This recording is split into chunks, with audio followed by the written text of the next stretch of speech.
Channel জানুয়ারি 3 আজ আলহামদুলিল্লাহ আরেকটি জুম্মা মোবারক পবিত্র দেশে পবিত্র দিনে।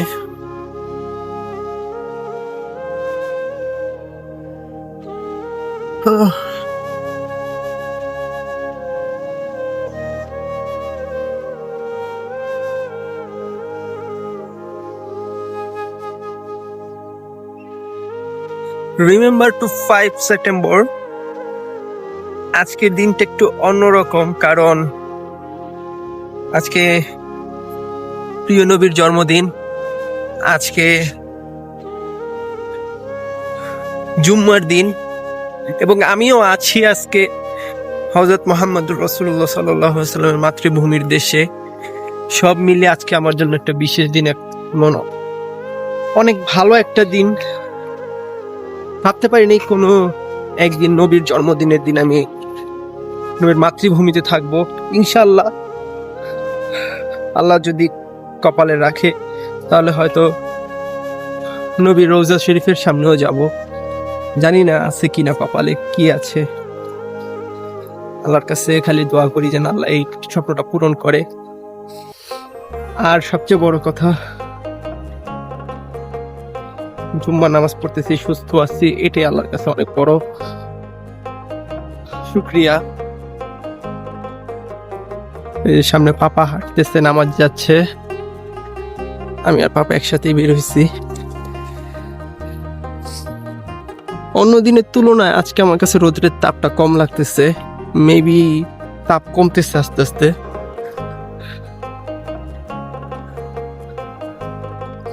রাস্তাঘাট পুরা খালি খালি, জাস্ট যারা জুম্মা নামাজে যাচ্ছে তাদের দেখা যাচ্ছে। তো মসজিদে যে তার ভিডিও করা সম্ভব না, তো নামাজ শেষ করে রুমে যে আবার ভিডিও কন্টিনিউ করব, দেখতে থাকো তোমরা। যারা চ্যানেলে নতুন তারা সাবস্ক্রাইব করবে, পাশে থাকা বেল আইকনটি ক্লিক করবে যাতে নতুন নতুন ভিডিও সবার আগে চলে আসে।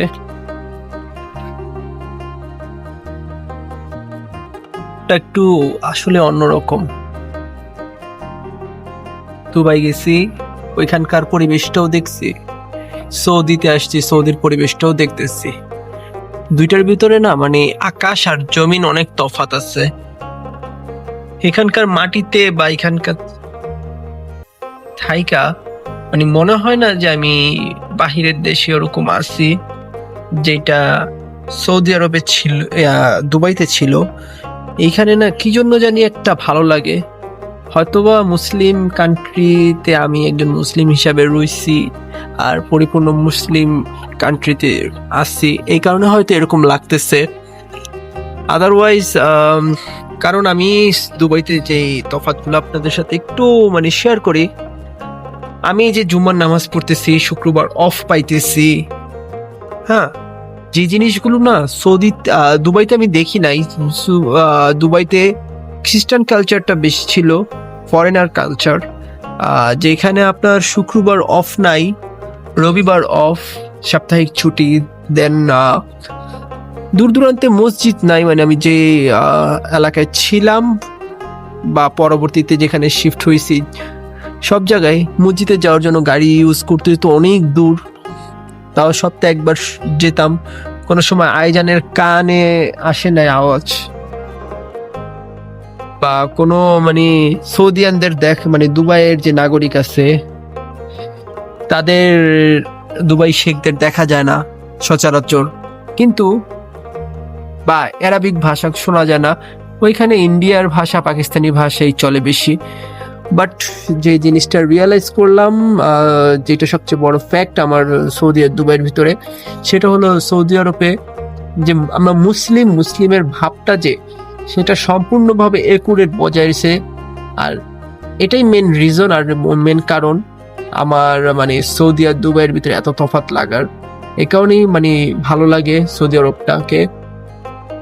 আর ভালো লাগবেই না কেন, নবীর দেশ, যেখানে আমার নবী জন্ম হয়েছে, যেখানে আমার নবী শুয়ে আছে, এখনো আছে ওই দেশ। এই দেশ না ভালো লাগার কি আছে?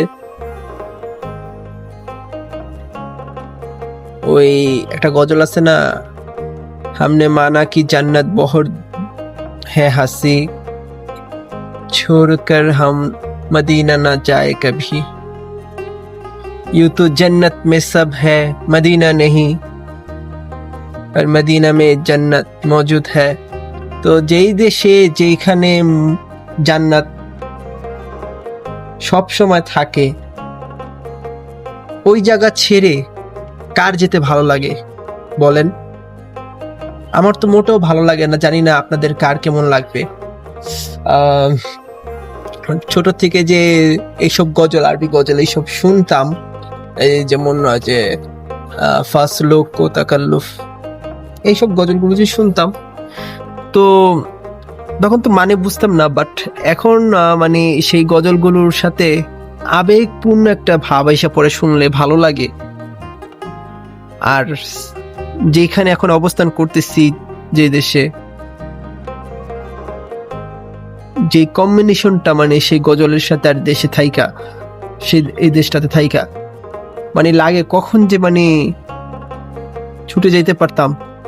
হয়তো আমি অনেক দূরে আছি, তাও রিয়াদে আছি, আর মক্কা মদিনা তো জেদ্দায়, জেদ্দা শহরের ভিতরে মক্কা মদিনা এলাকা, তো অনেকটাই দূর। কিন্তু এত দূর পর্যন্ত যদি যেহেতু আসছি, যদি আল্লাহ কপালে ওইখান পর্যন্ত না রাখে, তাহলে আমার মতো দুর্ভাগ্য আর পৃথিবীতে একটাও হবে না। যেহেতু আসছি, ইনশাল্লাহ আল্লাহ যদি চায়, হয়তো সামনাসামনি আমার প্যারে হাবিবি বা মুসলিমদের, মুসলিম উম্মার দো জাহানের বাদশা ধরতে গেলে, বলতে গেলে যাই বলি কম হয়ে যায় তার জন্য। যারা আমার আল্লাহ নিজে বন্ধু বানাইছেন, যারে না করলে পৃথিবী বানানো হতো না, যে যাকে নেওয়ার জন্য আজরাইল আলাইহিস সালাম স্বয়ং আল্লাহ বলে দেয় যে আসতে চাইলে নিয়ে আসবা, না আসলে জোর নাই, বা তার রুমে ঢোকার আগে সালাম দিয়ে জিজ্ঞাসা করে পারমিশন নিয়ে তারপরে ঢুকবা, তার রুহু কবজ করার আগে পারমিশন নিবা, জিজ্ঞেস করবা ব্যথা পাচ্ছে কিনা, আর সবচেয়ে কম দিয়ে। তো তার কাছে, এত কাছে আসার পরে তাকে দেখার সৌভাগ্যটা জানি না কবে হবে, আর সেই সময়টা কিরকম হবে, সেই মুহূর্তটা কেমন হবে। আমার সাথে তোমরা থাকো ইনশাআল্লাহ। যদি কোনো সময় হয়, তোমাদের সাথে নিয়ে দেখব, দোয়া করবে, আর আমার চ্যানেলটিকে সাবস্ক্রাইব করবে, আমার সাথেই থাকবে, আমার পরিবারের জন্য দোয়া করবে, আমাদের সকল মনের আশা যেন পুরো হয়।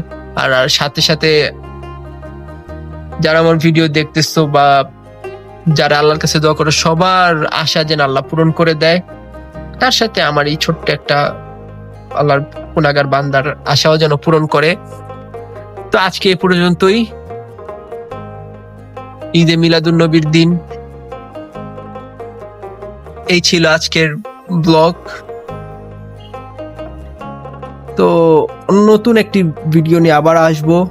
অনেকক্ষণ ধরে ব্যাক ক্যামেরা দিয়ে রাখছি, এর একটা কারণ আছে, সেটা রিভিল করব কালকের ব্লগে।